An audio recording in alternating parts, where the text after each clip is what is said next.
आज इस महत्वपूर्ण क्षणों में मैं आपके सामने उस दुर्लभ, गोपनीय और महत्वपूर्ण दुर्लभोपनिषद के श्लोकों की चर्चा करना चाहूंगा जो समस्त उपनिषदों में अद्वितीय और श्रेष्ठ है। ऋषियों ने इस बात को स्वीकार किया है कि जहां दुर्लभोपनिषद की चर्चा होती है वहीं पवित्रता का वातावरण बन जाता है। जहां दुर्लभोपनिषद के श्लोक का उच्चारण होता है वहीं जीवन में प्रसन्नता और आनंद, आह्लाद और खुशी छलकने लग जाती है। और जहां दुर्लभोपनिषद के पदों को, श्लोकों को गेय अवस्था में कोई गाता है,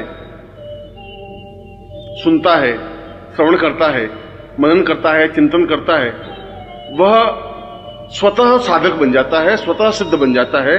समस्त सिद्धियां स्वतः उसके सामने उपस्थित हो जाती हैं। उसको साधना करने की विशेष आवश्यकता नहीं होती। इसलिए नहीं आवश्यकता होती कि ये श्लोक अपने आप में दिव्य और चैतन्य है।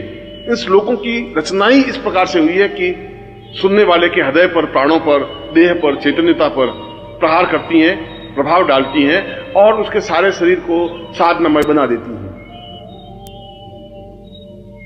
इसीलिए शास्त्रकारों ने कहा है कि वास्तव में वे अत्यंत सौभाग्यशाली व्यक्ति होते हैं जिनके घर में दुर्लभोपनिषद होता है।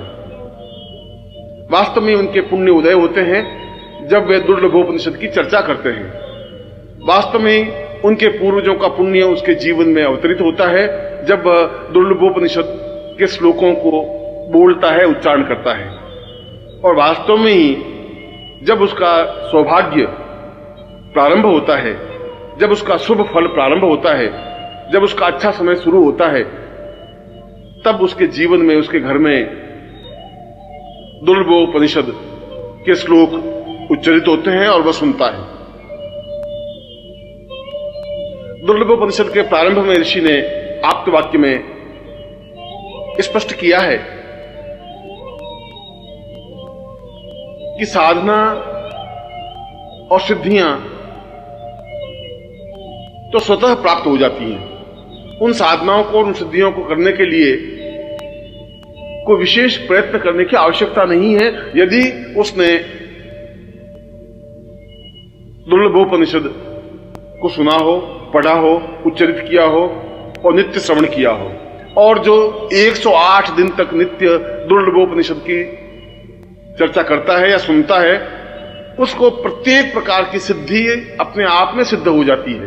वह चाहे महाकाली हो, वह चाहे महाकाली हो, महालक्ष्मी हो, भैरव हो, यक्ष हो, गंधर्व हो, किन्नर हो, देवता है और किसी प्रकार की साधना या सिद्धि हो। वास्तव में यह एक अद्वितीय और दुर्लभ उपनिषद है जिसको मैं आपके सामने स्पष्ट कर रहा हूं। इसके कुछ महत्वपूर्ण श्लोकों को आपके सामने रख रहा हूं और यह आप लोगों का सौभाग्य है कि आपके घर में दुर्लभोपनिषद है। मगर दुर्लभोपनिषद के प्रारंभ में कहा गया है कि गुरु मुख से उच्चरित दुर्लभोपनिषद ही घर में गेय हो, क्योंकि सीधा संबंध जब गुरु ने बोला और आपके घर में उच्चरित हुआ, इसका तात्पर्य यह हुआ कि गुरु स्वयं आपके घर में अवतरित हुए, आपके घर में आए, बैठे। आपने उनकी वाणी से दुर्लभोपनिषद के श्लोकों को सुना। यह जीवन का सौभाग्य कहा जाता है, यह जीवन की श्रेष्ठता कही जाती है। और मेरे जीवन का अनुभव यह रहा है कि दुर्लभोपनिषद सुनने से और सुनने मात्र से ही आधी से ज्यादा सिद्धि तो स्वतः प्राप्त हो जाती है। इसलिए प्रत्येक व्रत, उपवास, पूजन, अर्चन, चिंतन, चाहे किसी प्रकार की साधना या आरती हो, उससे पहले दुर्लभोपनिषद को अवश्य सुनना चाहिए, अवश्य उच्चरित करना चाहिए, घर में अवश्य बजाना चाहिए और घर के वातावरण को पवित्र और दिव्य बनाना चाहिए। क्योंकि दुर्लभोपनिषद की चर्चा होने से या इसकी आवाज उच्चरित होने से समस्त देवता स्वतः घर में आते ही हैं। समस्त ऋषि उसके घर में पदार्पण करते हैं, उन ऋषियों का आशीर्वाद मिलता है।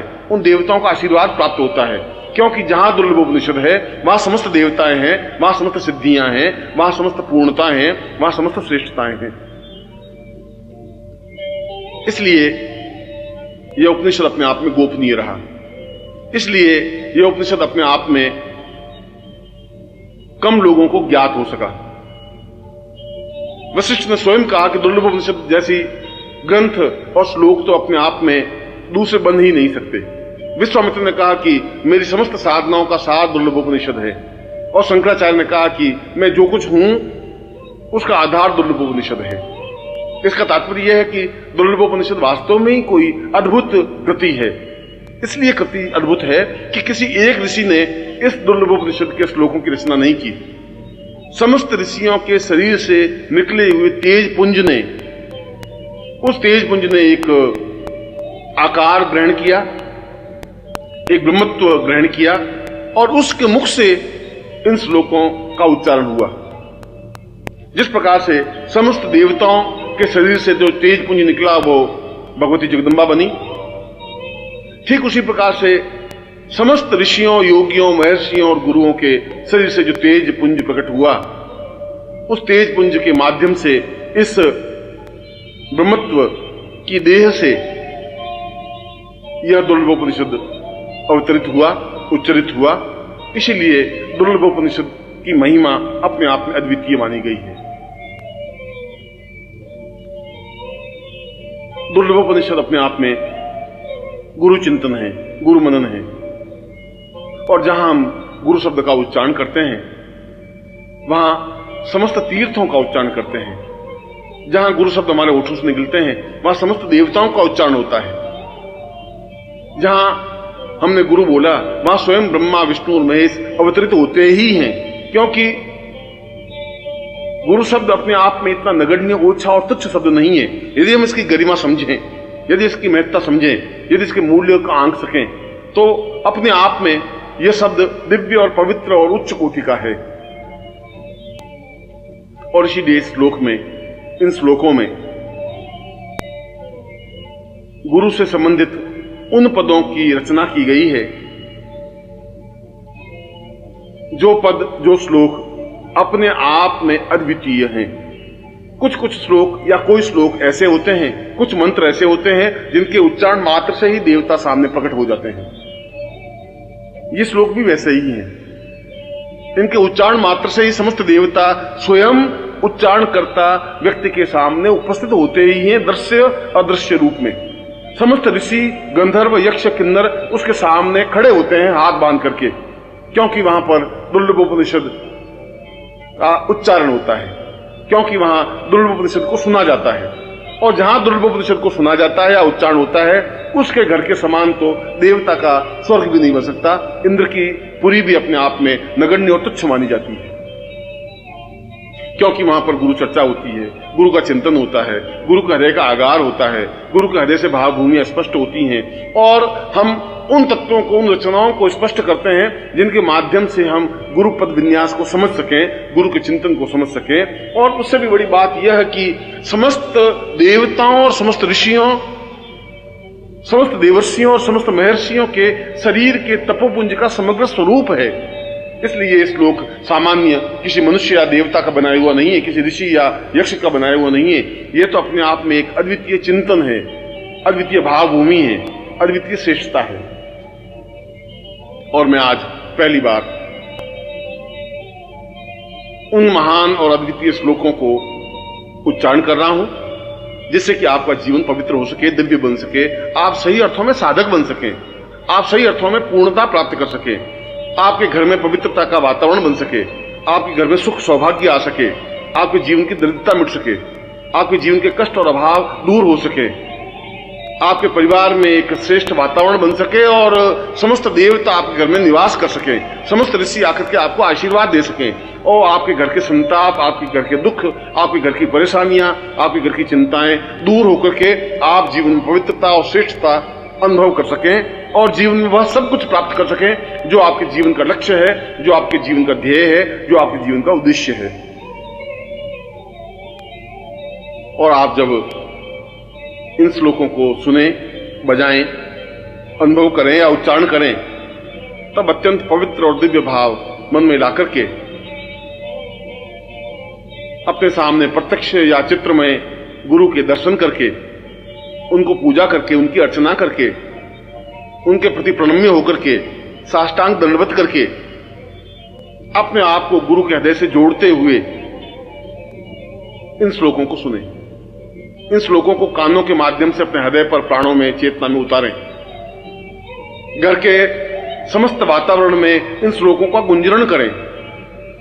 अपनी पत्नी, पुत्र, पुत्रवधुएं, घर के परिवार के सदस्य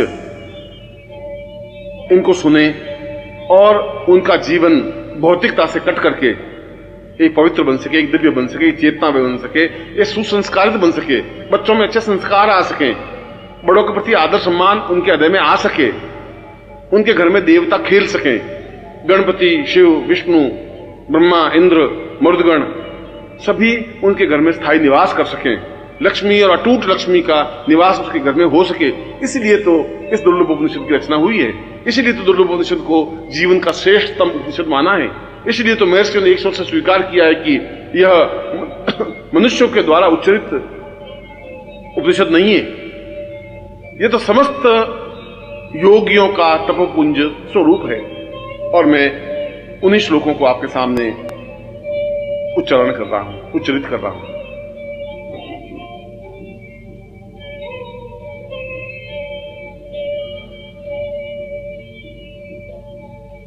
गुरुर्वै सदां पूर्वमदैव तुल्यम्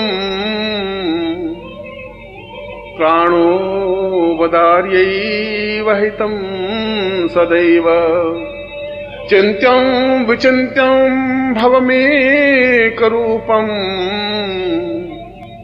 गुरुर्वै शरण्यं गुरुर्वै शरण्यं। मैं इस जीवन में क्यों आया हूं, मेरे जीवन की डोर कहां बंधी हुई है, ईश्वर ने मेरा जन्म क्यों किया है, मैं इस पृथ्वी तल पर क्यों हूं, मेरे जीवन का उद्देश्य, मेरे जीवन का लक्ष्य क्या है, इनको तो केवल गुरुदेव आप ही समझा सकते हैं और कोई समझा भी नहीं सकता। और सभी तो जीवन के बंधन केवल स्वार्थमय बंधन हैं जिनसे मैं जकड़ा हुआ हूं। उन पासों से, उन रस्सियों से, उन रज्जुओं से मैं बंधा हुआ छटपटा रहा हूं, वेदनाग्रस्त हो रहा हूं, अपने आप में दुखी और संतप्त हो रहा हूं, प्रत्येक पल अपने आप में व्यथित होता हुआ निरंतर मृत्यु की ओर अग्रसर हो रहा हूं। मेरे जीवन में सुख नहीं है, मेरे जीवन में चिंतन नहीं है, मेरे जीवन में सौभाग्य नहीं है। मैं समझ नहीं पा रहा हूं कि आखिर मेरे जीवन का उद्देश्य और लक्ष्य क्या है।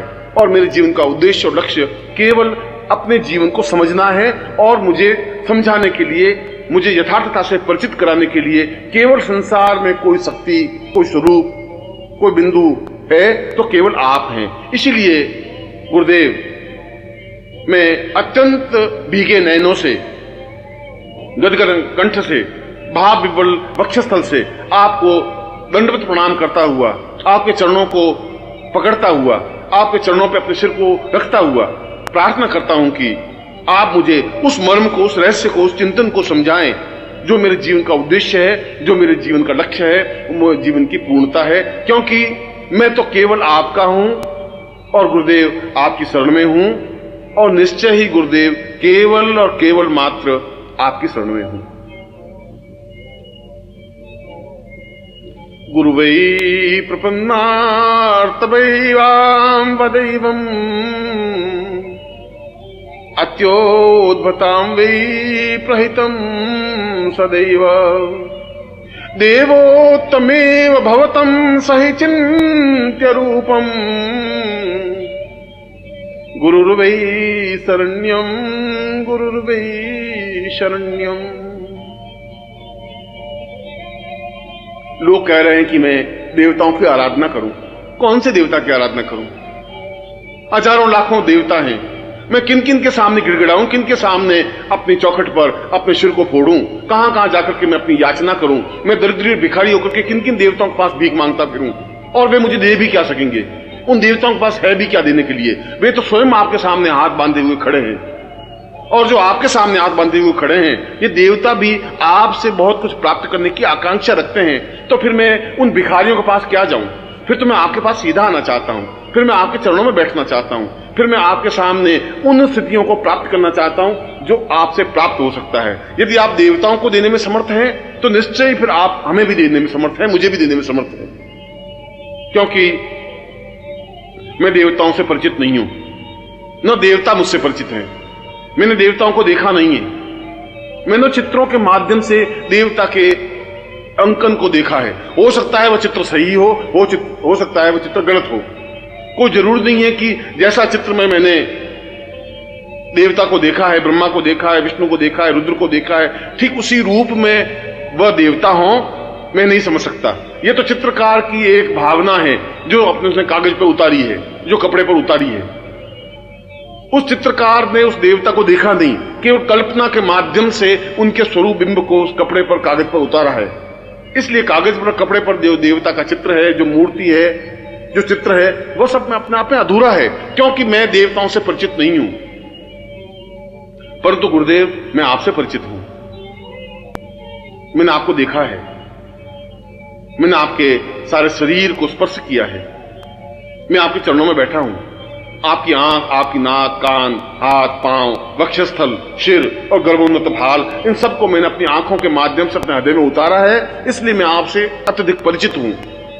आपसे परिचित हूं और आप तो दानी हैं, आप तो श्रेष्ठ हैं, अद्वितीय हैं, ज्ञानी हैं, चेतना पुंज हैं। आप तो बहुत कुछ देने में समर्थ हैं। समस्त ब्रह्मांड को जो देने में समर्थ है, वह मेरे अकंचन व्यक्ति को देने के लिए तो उनके लिए कुछ भी असंभव है ही नहीं। अत्यंत सरल और सामान्य सी बात है।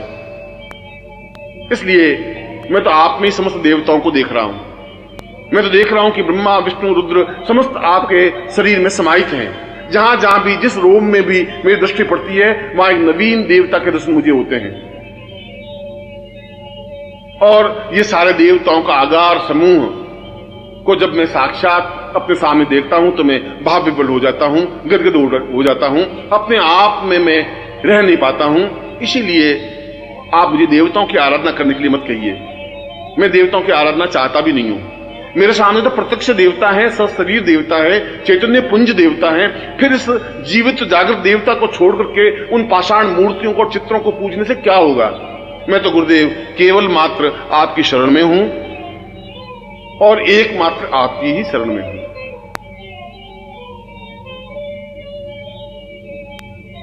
सतं वै सदान्नं देवालयो वै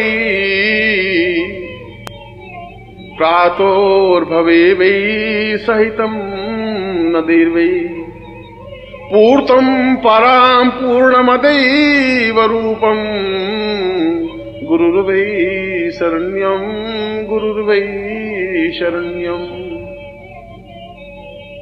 और मैं काशी और कांची, हरिद्वार और मथुरा तीर्थ स्थलों पर जाकर के भी क्या कर लूंगा? उस गंगा में बार बार डुबकी लगाने से भी क्या हो जाएगा?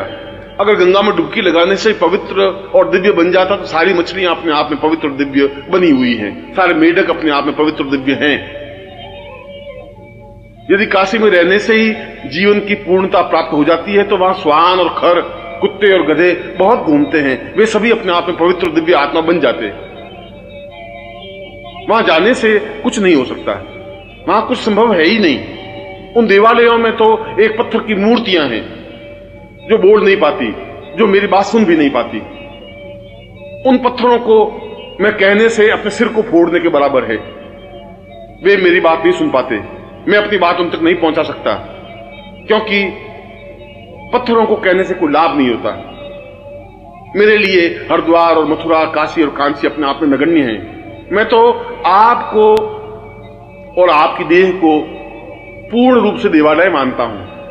पूरा मंदिर है यह जो मेरे सामने है, और यह मंदिर जो आपकी देह है, यह मंदिर के रूप में है, जो जीवित और जागृत मंदिर है, चैतन्य मंदिर है, चलता फिरता मंदिर है, बोलता हुआ मंदिर है, वाचाल मंदिर है, अपने आप में आशीर्वाद देता हुआ मंदिर है। आपके दोनों पैर इस देवालय के स्तंभ हैं। अच्छे स्तंभों पर यह मंदिर टिका हुआ है। और इन स्तंभों पर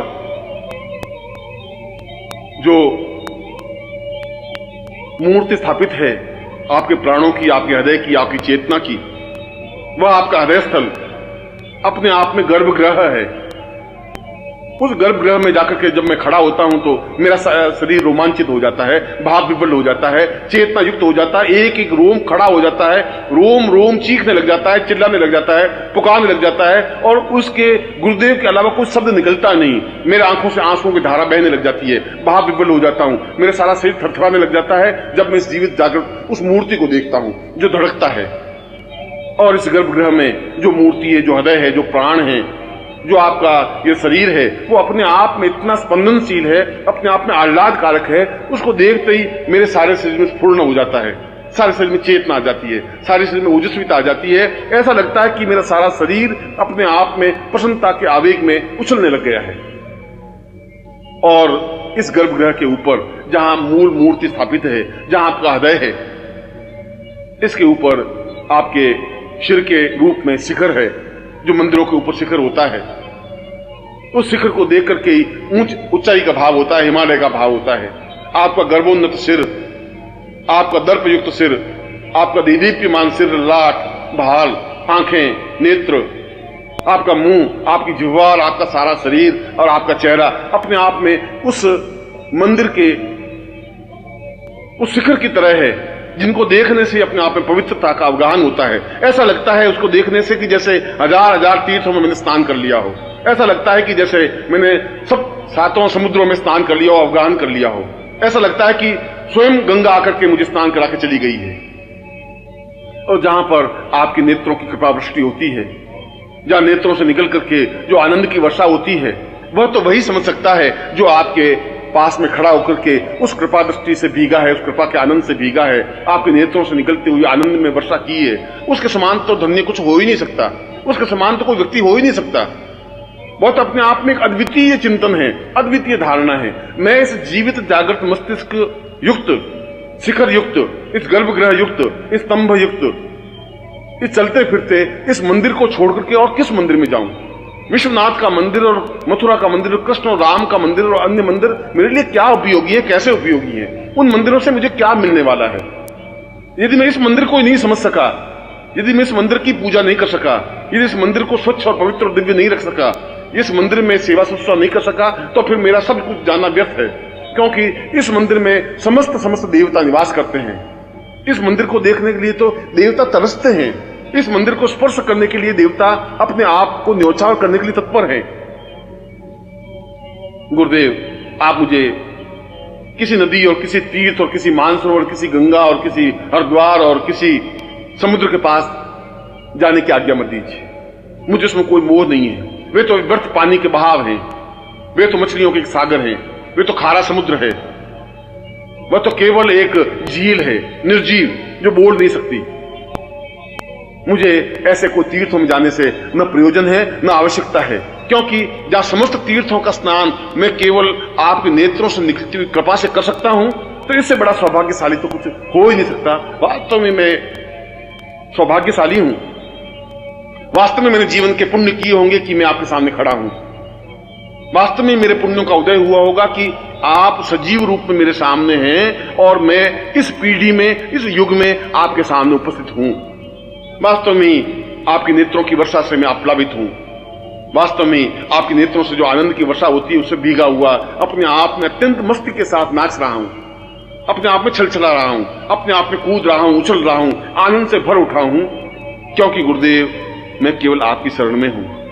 क्योंकि गुरुदेव केवल और केवल मात्र में आपकी ही शरण में हूं।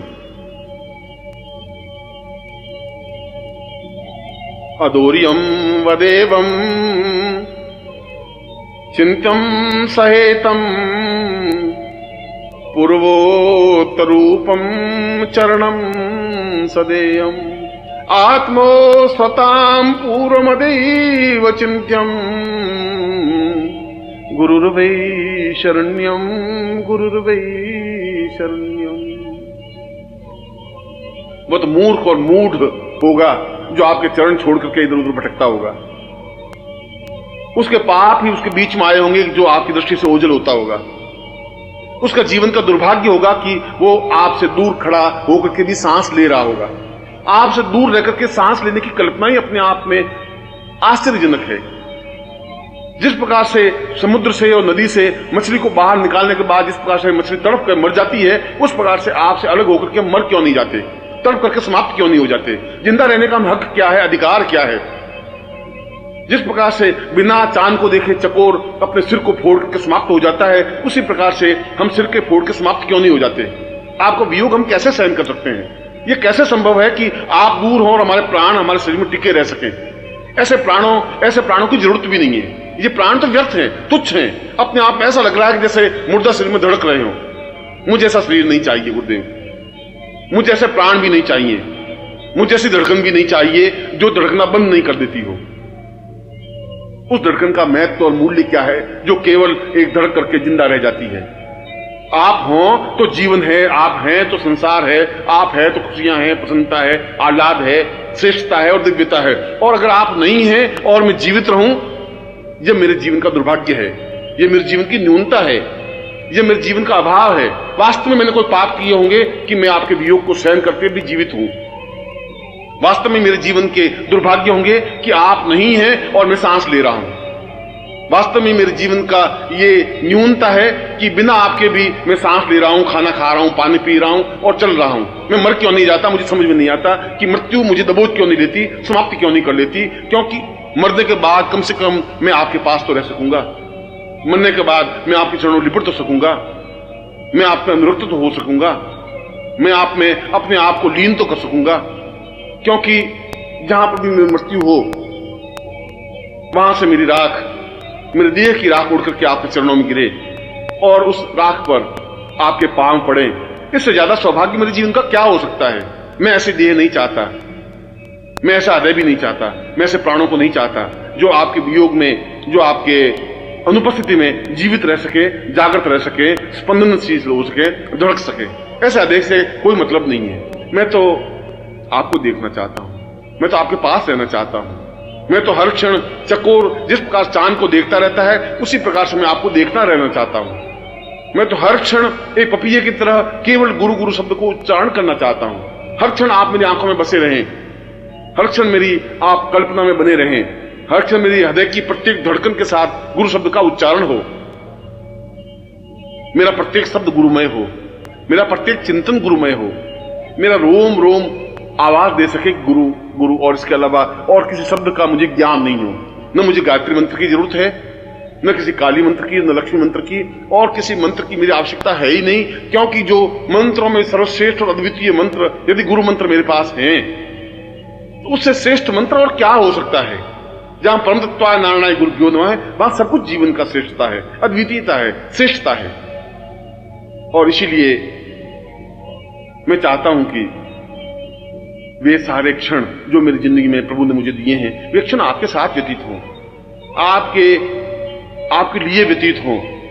मेरा शरीर आपके काम आ सके, मैं आपके चरणों से लिपट सकूं, मैं आपकी देह से सुवासित हो सकूं, मैं आपकी सुगंध से आप्लावित हो सकूं, मैं चकोर की तरह आपको बराबर टकटकी लगाकर ताकता रह सकूं।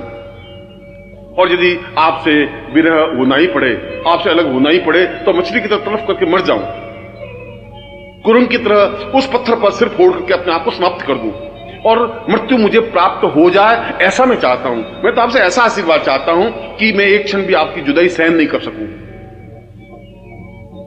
मेरी आंखों से आंसू प्रवाहित हों और प्रत्येक आंसू पर आपका बिंब हो, मेरे प्रत्येक आंसू में आपका चित्र हो, मेरे प्रत्येक आंसू पर आपका नाम लिखा हो, मेरे हृदय की और मेरे गले की थरथराहट में आपका नाम उच्चरित होता हो, और मेरे हृदय की प्रत्येक धड़कन में आपके नाम का उच्चारण हो, गुरु मंत्र का उच्चारण हो। मैं जीवन की ऐसी स्थिति चाहता हूं।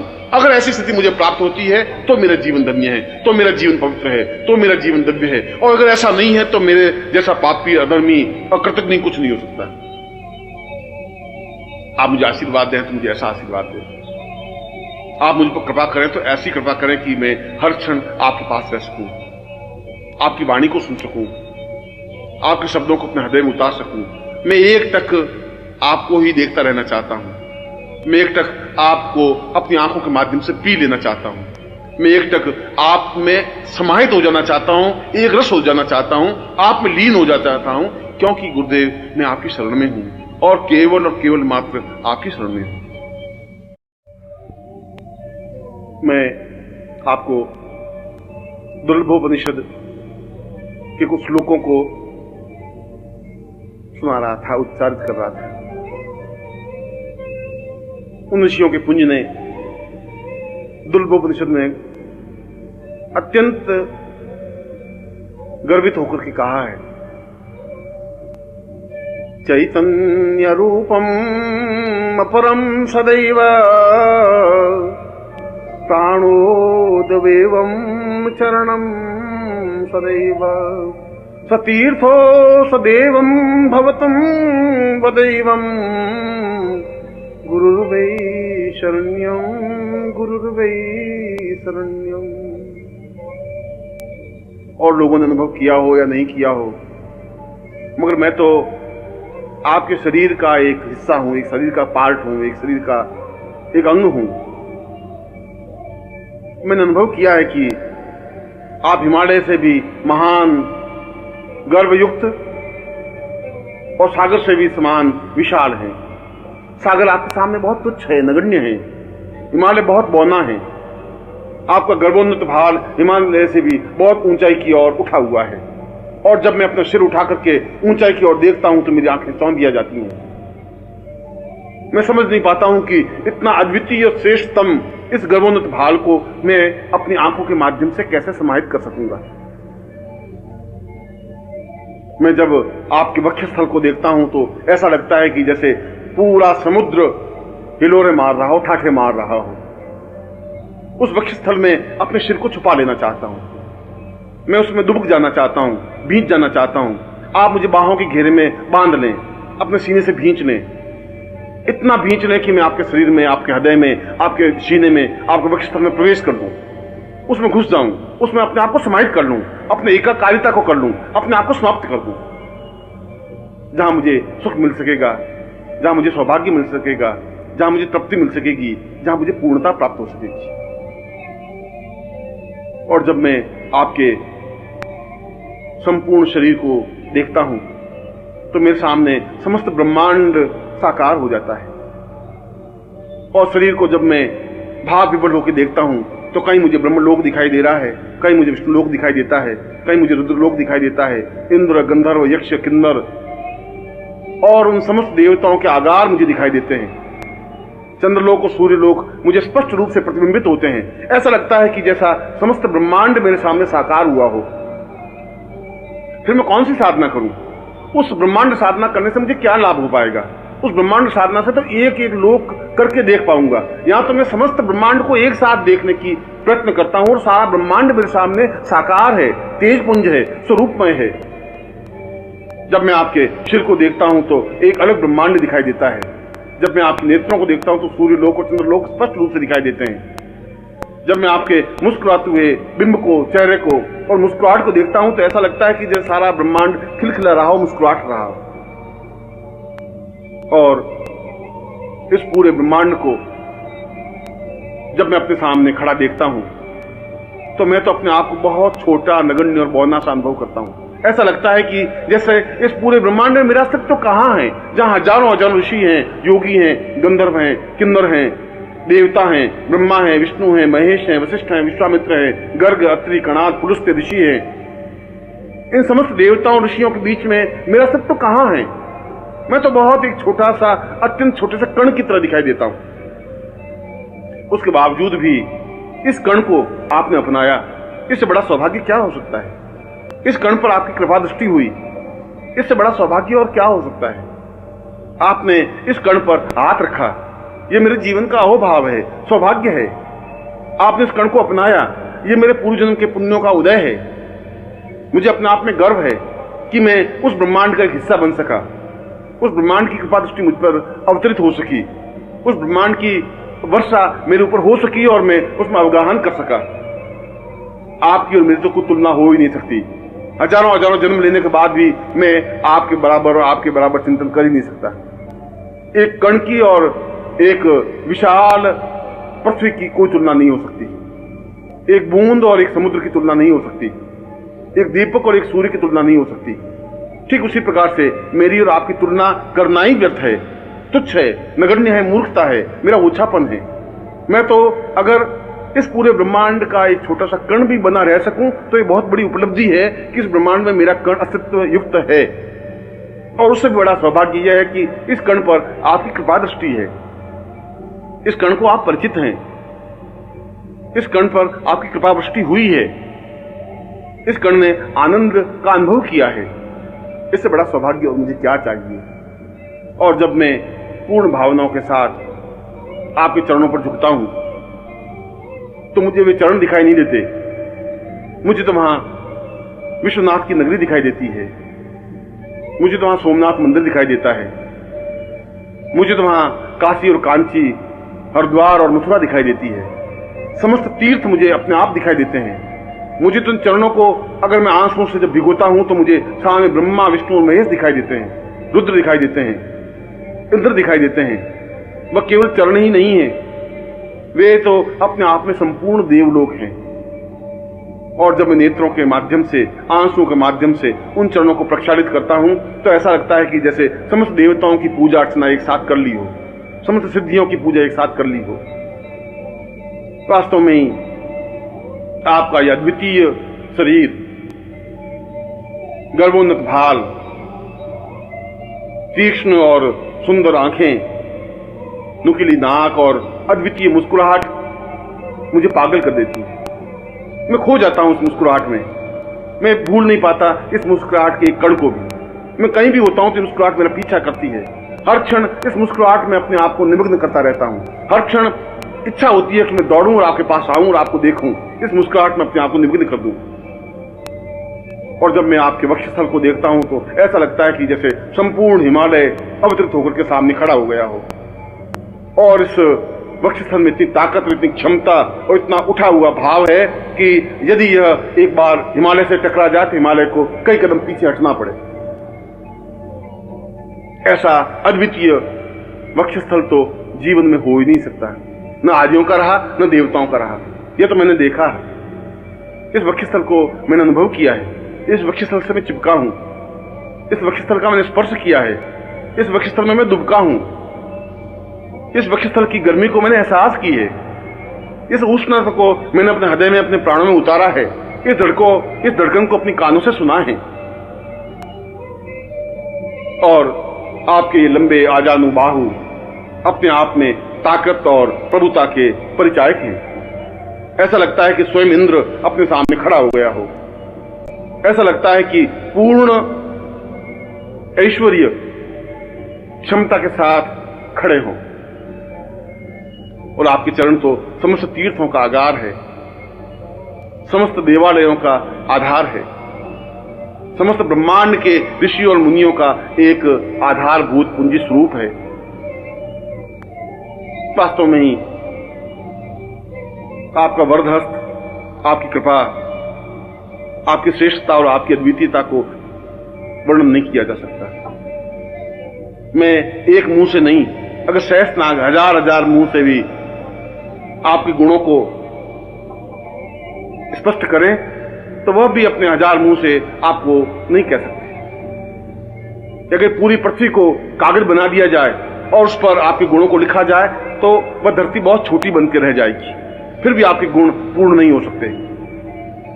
मैं तो एक अकिंचन हूं, एक दरिद्री हूं, शब्दों का भिखारी हूं। मैं आपके वर्णन कर ही नहीं सकता, मगर मैं तो आपको एकटक देख सकता हूं। मैं तो इन आंखों के माध्यम से आपको हृदय में उतार सकता हूं। मैं अपनी धड़कन में आपके धड़कन को मिला देना चाहता हूं, एकाकार हो जाना चाहता हूं, अपने शरीर को आपके चरणों में निमग्न कर देना चाहता हूं, अपने आप को पूर्णता के साथ समावेश कर देना चाहता हूं, अपने अस्तित्व को मिटा देना चाहता हूं, अपने अस्तित्व को समाप्त कर देना चाहता हूं और आपके चरणों पर अपना सिर रख करके अपने नेत्रों के माध्यम से, अपने आंसुओं के माध्यम से प्रक्षालित करते हुए संपूर्ण देवताओं का दर्शन कर लेना चाहता हूं। क्योंकि गुरुदेव, मैं आपका हूं, केवल मात्र आपका हूं और आपकी शरण में हूं। और इस ब्रह्मांड में कोई मेरा रखवाला नहीं है, कोई मेरा सत्य रखने वाला नहीं है। मैं तो केवल और केवल और केवल आपकी शरण में हूं।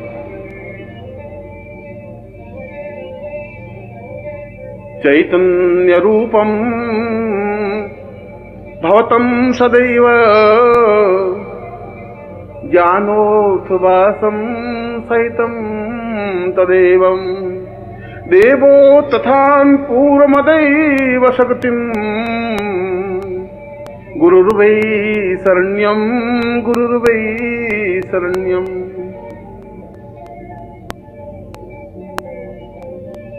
इस विश्व में, ब्रह्मांड में जितनी भी शक्तियां हैं,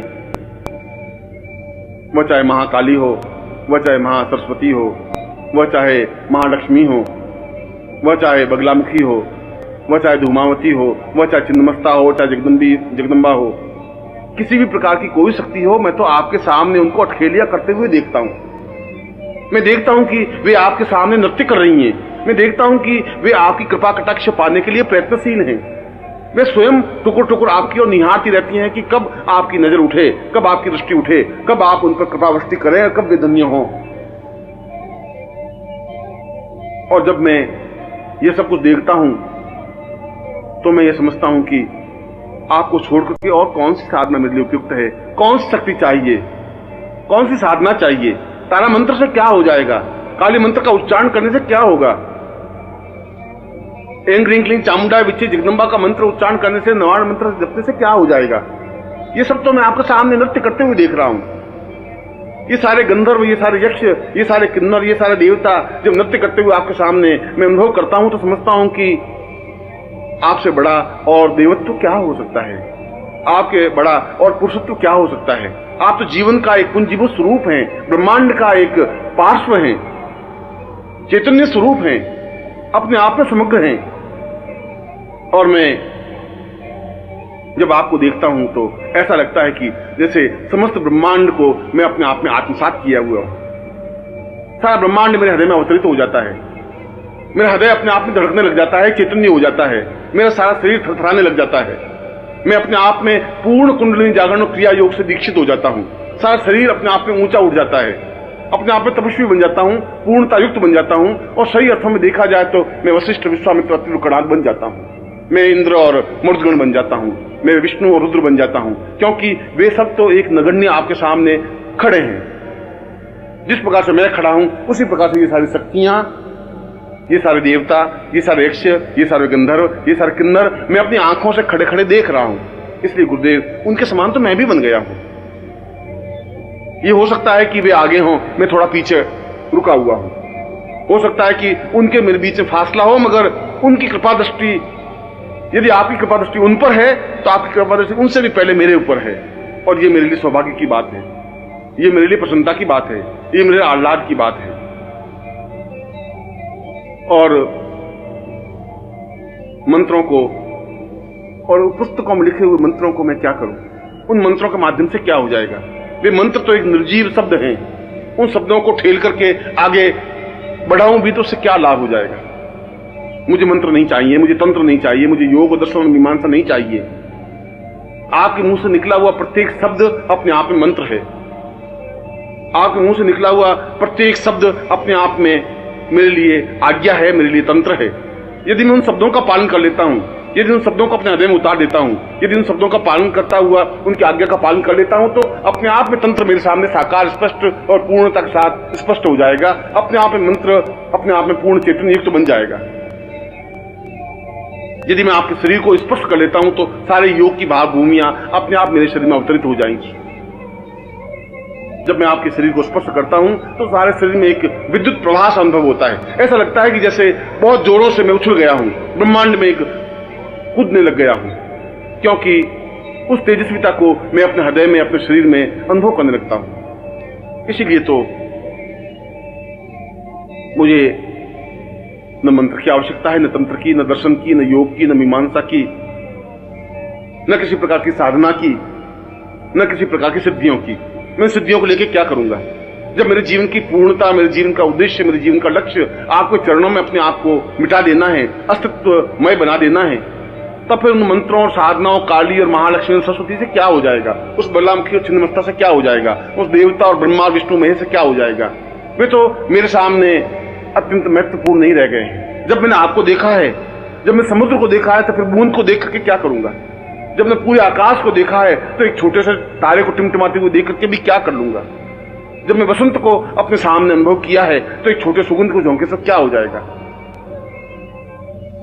गुरुदेव, मैं तो केवल इतना जानता हूं कि मैं आपका हूं।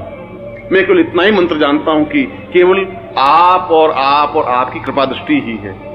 मैं तो केवल इतनी भावना जानता हूं कि, इतनी साधना जानता हूं कि मैं आपके शरण में हूं। और मैं केवल इतना ही तंत्र मंत्र योग और दर्शन जानता हूं कि मैं केवल और केवल मात्र आपकी शरण में हूं। न तातो वतान्यै न मातम न भ्रातम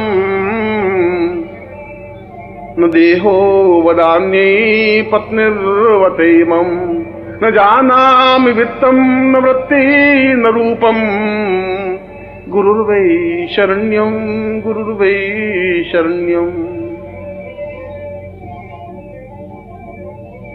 मैं न माता को जानता हूं न पिता को जानता हूं, क्योंकि वे तो स्वार्थमय स्वरूप में संबंध हैं। पिता इसलिए मुझे पुत्र कहते हैं कि मैं उनके जीवन में काम आ सकूं। न मेरे जीवन में कोई भाई है, न संबंधी है, न रिश्तेदार है, न पत्नी है, न पति है, न पुत्र है, न बंधु है, न बांधव है, न वित्त है, न धन है, न ऐश्वर्य है, न वैभव है। मेरे जीवन में कुछ है ही नहीं, क्योंकि मैं जीवन में कुछ चाहता ही नहीं। ये सब तो क्षण भंगुर हैं, समाप्त। ये तो मेरे साथ समाप्त हो जाएंगे। ये सब स्वार्थ के संबंध हैं। इनसे मेरा कोई प्रयोजन नहीं है, इनसे मेरा कोई लक्ष्य प्राप्ति नहीं हो सकती। यह तो शमशान की ओर जाने की यात्रा के एक पड़ाव है। जन्म से लगा करके मृत्यु तक मैं निरंतर मृत्यु की ओर अग्रसर हो रहा हूं, शमशान की ओर जा रहा हूं। और शमशान की यात्रा में ये भी मेरे सहायक है, जो मुझे ठेल करके शमशान की ओर अग्रसर कर रहे हैं। मेरे देह को छीनते हैं, मेरे प्राणों को छीनते हैं, मेरे धन को छीनने की कोशिश करते हैं, मेरी सेवा का उपयोग करना चाहते हैं, मेरे सुख का उपयोग करना चाहते हैं, मेरे जीवन का उपयोग करना चाहते हैं। इससे क्या हो जाएगा? इससे तो मैं एक मलिन और गंदी देह को एक लिया हुआ कीड़ा बन जाऊंगा, एक घटिया सा व्यक्ति बन जाऊंगा। अगर मैं पुत्र को उत्पन्न करूंगा तो ज्यादा से ज्यादा मेरी अर्थी पर वे कंधा दे देंगे। यदि मैं पत्नी रखूंगा तो ज्यादा से ज्यादा मेरी मृत्यु पर वे 4 आंसू बहा देगी। यदि पिता और माता की मैं अपने सामने रखूंगा तो वे ज्यादा से ज्यादा धन की याचना करेंगे। मगर ये मेरे जीवन का प्रयोजन नहीं है, ये मेरे जीवन का लक्ष्य नहीं है। मैं उस जगह खड़ा हूं जब यहां सब ये सब तुच्छ हैं। आखिर जीवन का कोई न क्षण तो ऐसा आता है जब ये सब तुच्छ लगने लगते हैं। हिमालय के सामने जाते हैं तो एक बड़ा पत्थर भी कंकर की तरह दिखाई देने लग जाता है। जब क्या मैं आपके सामने उपस्थित हुआ हूं तो ये सारे संबंध मुझे बेमानी और बहुत छोटे से लगने लगे हैं, बहुत तुच्छ लगने लगे हैं, अस्तित्वहीन लगने लगे हैं। क्योंकि मैं इन संबंधों से जीवित नहीं रहना चाहता। मैं किसी का पुत्र, मैं किसी का पति, मैं किसी की पत्नी, मैं किसी का बंधु, मैं किसी का सखा बनकर के जिंदा नहीं रहना चाहता। इन बंधनों से मैं स्वतंत्र नहीं बन सकता। ये बंधन तो मेरे अभिशाप हैं, ये पांवों की बेड़ियां हैं, ये मुझे जकड़े हुए हैं। मेरी सांसों पर इनका नियंत्रण है, मेरी आत्मा पर इनका नियंत्रण है। मेरे प्राणों को दबोच लिया है। मैं समाज में घुट करके रह गया हूं, एक अंधियारी कोठरी में मैं भटक रहा हूं जिसका कोई द्वार नहीं है। और जहां पर भी मैं ठेलता हूं वहां मेरा सिर फूट जाता है। जिधर भी मैं दरवाजा ढूंढने की कोशिश करता हूं वहां मेरा सिर फूट करके रक्त निकलने लग जाता है और मैं बदहवास सा इधर से उधर, आगे से पीछे की ओर भटकता रहता हूं। चारों तरफ अंधेरा है, घनघोर अंधेरा। इस अंधेरे में, इस समाज में, इस अंधेरे के अलावा मुझे कुछ दिया ही नहीं है। भूख और प्यास और बाधाएं और परेशानियां, आलोचनाएं और गंदगी के अलावा इस समाज ने मुझे कुछ नहीं दिया। घटियापन और तुच्छता के अलावा मेरे परिवार ने मुझे कुछ नहीं दिया। ओछेपन के अलावा इस समाज ने मुझे कुछ सिखाया ही नहीं। मैं इस कीचड़ से निकलना चाहता हूं, मैं इस दलदल से निकलना चाहता हूं, मैं इस गंदगी से बाहर निकल करके पवित्र होना चाहता हूं। मैं इस महान अद्वितीय गुरुमय बनकर के अपने जीवन को पवित्र और दिव्य बनाना चाहता हूं। मैं उस स्थिति को प्राप्त करना चाहता हूं जो अपने आप में महत्वपूर्ण है।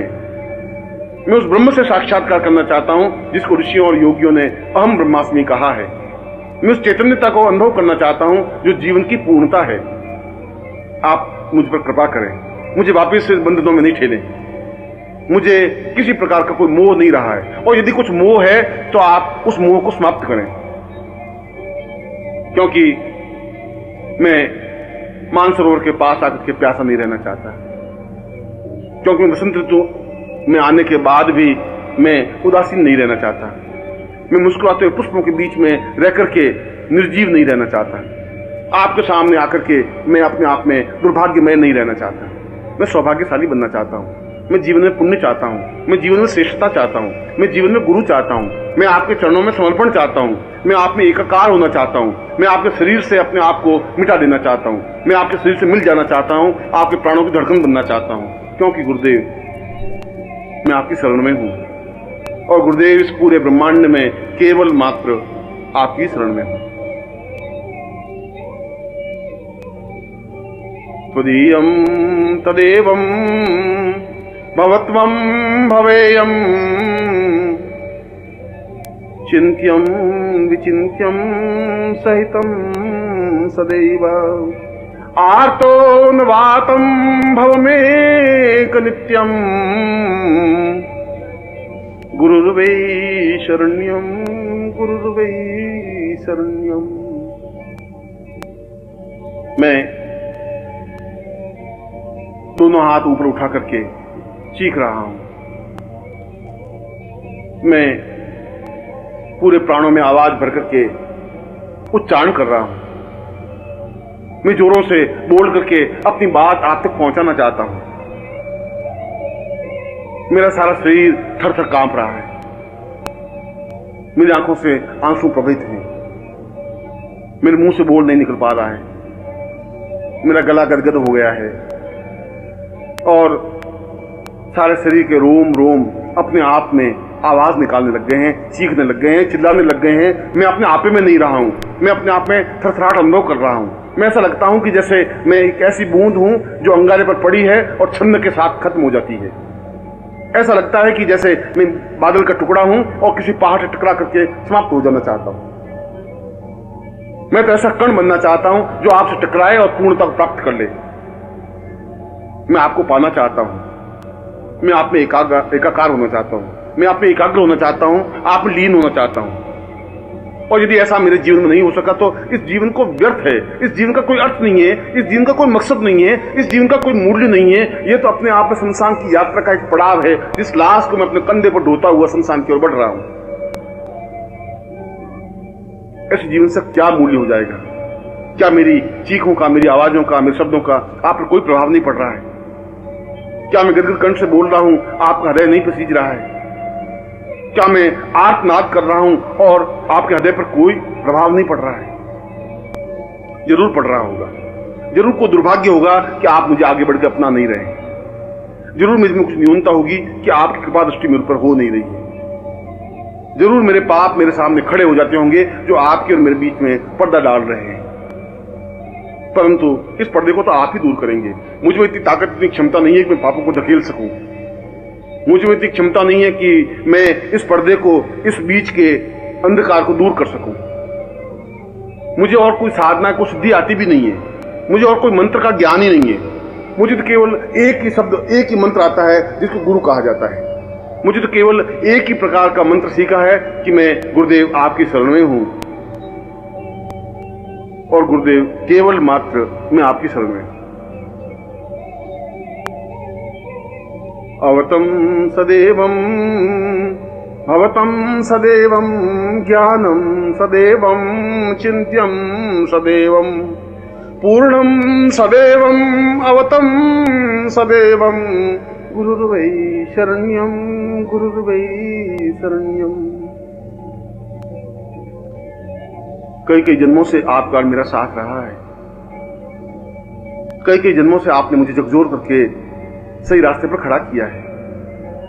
कई कई जन्मों से आपने मेरे हृदय को टहोक करके आगे बढ़ने की ओर प्रेरित किया है। हर बार आपने मुझे समझाया है। हर बार आपने मुझे चेतना दी है। हर बार मेरे प्राणों को जागृत किया है। हर बार मुझे चेतना और समझ और ज्ञान और बुद्धि और विवेक दिया है। हर बार आपने मुझे यह बताया है कि जीवन की पूर्णता क्या है, और उसके बावजूद भी मैं अज्ञानी हूं, बुद्धि से ग्रस्त हूं। बुद्धि मेरे ऊपर हावी है। आपको मैं समझ नहीं पा रहा हूं। इसलिए समझ नहीं पा रहा हूं कि आप हर क्षण बदल जाते हैं। हर क्षण एक नवीन स्वरूप मेरे सामने खड़े हो जाते हैं।